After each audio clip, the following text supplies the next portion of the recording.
Hi all, it's Jax and Jessica, and we're here today to talk a little bit about spiritual responsibility, which has been coming up for us both in all sorts of different ways, whether it's with clients, family, friends, and we just wanted to dig into it a little bit deeper and explore that concept, what it means, how it shows up, and how we can work with it. And so for myself, spiritual responsibility showed up in a casual conversation with a friend. We were talking about the concept of self-reflection, and that was sort of like this light bulb moment for me where it was like, oh yeah, well that's where it begins. Spiritual responsibility starts with self. It's all about self-awareness, self-reflection, straight up third eye stuff. Yes.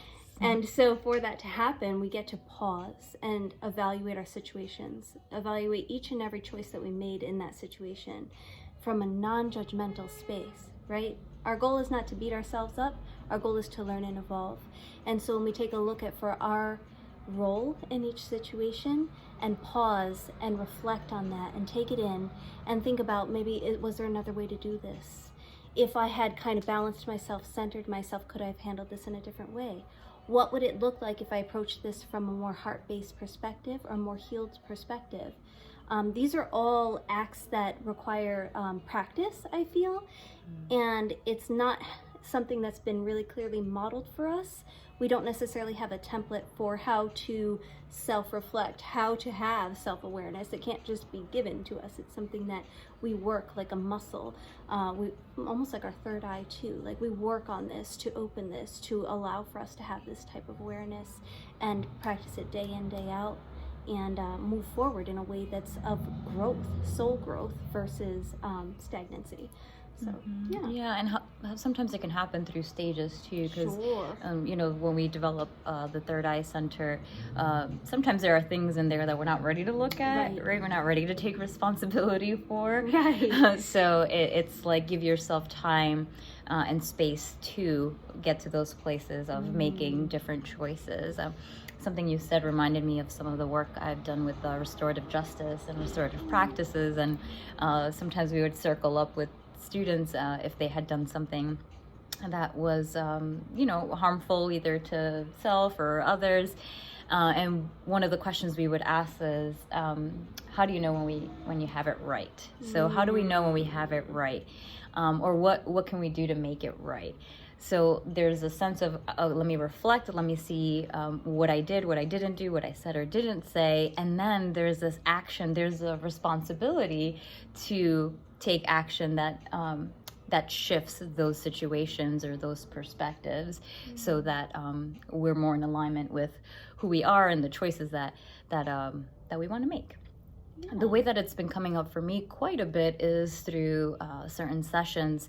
A lot of times I'll ask clients when they're working on something in particular, how do you know, or what will let you know, or what will you feel, how will you hear it, see it when you've gone through that, when you've healed that, when you've worked through that. And a lot of times people don't know, and I think it's something similar to what you said with not really having a model or having an example of, because we are a product of what we've learned, right? And our chakras are just storage but they're storage centers for what we've learned, and that's what those are the tunes that we're playing, those are the frequencies we're sending out. And so if we didn't learn how to take responsibility for our emotional body, our physical body, our mental body, our spiritual bodies, then it really is up to us as adults, as responsible adults, to take count of that, take accountability, be at cause, and come from a space, like you said, a heart-based space where we can heal, we can essentially, I guess, shift those things about ourselves that we want to be more in alignment. To be responsible is to answer, right? It's to respond. And so to come at spirituality from this very basic place too, recognizing that spirit means breath, right? So let's just start there. To just be is it. You're spiritual. Yeah. And so are you responding to the call of your spirit? Is really what that comes down to.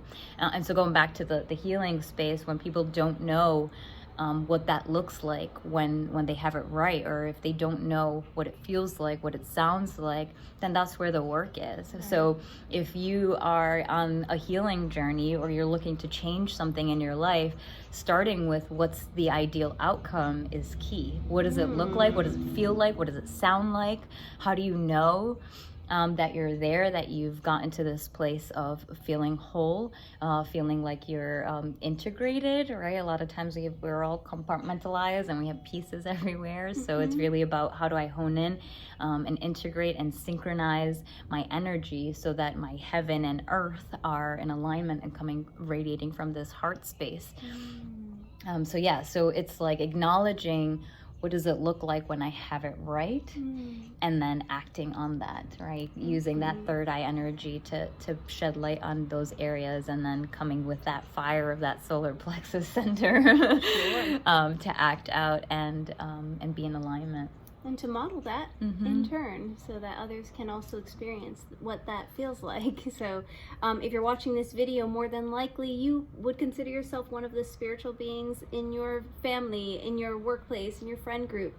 And so to be responsible with that energy is to go through those type of processes, and to allow yourself the time and the reflection and the inner work to go through those processes and simply show up as you are.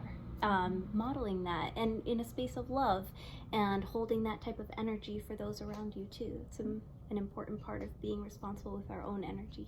Yeah, definitely. And part of that responsibility too, I want to go back to like acting on it, because sometimes when I work with people, it's almost like not everyone, but they've waited too long to get to this point of like, I need to release, I need to be in situations or environments that are more like me, that are more true to who I am. You know how many times I hear like, I can't talk about this with other people, or it's so nice to be in a space where I can say this. The crazy, the weird, the woo-woo, call it what it is. But again, going back to what it means to be spiritual, it is breath. It is to be breathing, alive, present in physical body on this planet. So to take anything that's extra off of that and starting there, that's your baseline, is to be, and then to act in ways that are responsible. And again, going back to responding to what the soul is here to do. What does your soul evolution look like? Right. What does it sound like? What does it feel like? And going to that and focusing on that, that's the responsibility. And anything outside of that is a distraction, right? Or it's someone else shaping you. So it's very much that self-reflection. It's inner, identifying what that means for self. That's right. Yep. Yeah. You're in charge of your soul evolution. Yes. Only you know and feel what that is supposed to look like, or what that can feel like at its highest and best form. And so allowing that freedom within to like run with that type of energy, that you are co-creating this experience here. You can absolutely at any moment in time reflect and revisit situations and come back with a different type of energy that better suits in that moment. So and being responsible with what's shared about it, right? A lot of this work is sacred, can be turned into like trendy, yet the point is to work it internally, so that when tough situations come about, it's an emotional muscle, it's a spiritual muscle, so that when those challenges come up, the response is coming from a centered place rather than frantic or chaotic. It's and then you become the model for others, like Jack said. Like there's this you might be that starseed that people look up to. Yeah. And like maybe others don't have a place to go to experience that spiritual responsibility, so you might be the model for others. So really honing in on doing that in a pure way and an intentional, focused way is key. Absolutely. Be gentle with yourselves, beautiful starseeds. It's not easy to be here all the time, but we're doing a beautiful job. Everybody here is doing an amazing job, and we get to build each other up along this process. So just wanted to send like some heartfelt gratitude to everybody who is doing that type of work, because it isn't always seen. It's very quiet, it's very internal. it's not popular and trendy, and it can't be shown in a photograph. It's felt. So, and it also means that your quality of life shifts too. So keep at it, and just know that you're loved and cherished. Yes, keep it sacred. Namaste.